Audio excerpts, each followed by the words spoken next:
Lorsque j'ai reçu le dossier de Sandro qui m'a été remis par le procureur, je l'ai lu attentivement et je me suis rendu compte, encore une fois, que c'est une situation où un jeune, de nouveau à cause de l'alcool, de nouveau à cause d'une provocation mal ressentie, commet presque l'irréparable, puisqu'on est en présence d'une tentative de meurtre.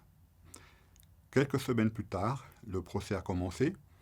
Sandro était libre, puisque le procureur l'avait remis en liberté, mais dans une grande incertitude quant à son avenir et ce qui allait se passer avec lui.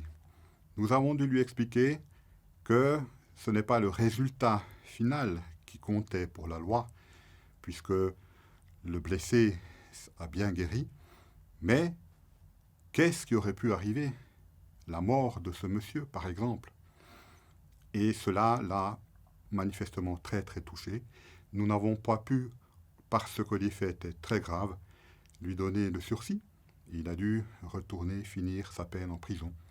À cela s'ajoutent des dizaines de milliers de francs, puisqu'il a dû payer les frais de la justice, il a dû payer tous les frais médicaux, il devra probablement payer une partie des frais de son avocat un jour, et au-delà de la peine elle-même, il y a aussi tout ce côté financier qui pourra être très préjudiciable pour son futur.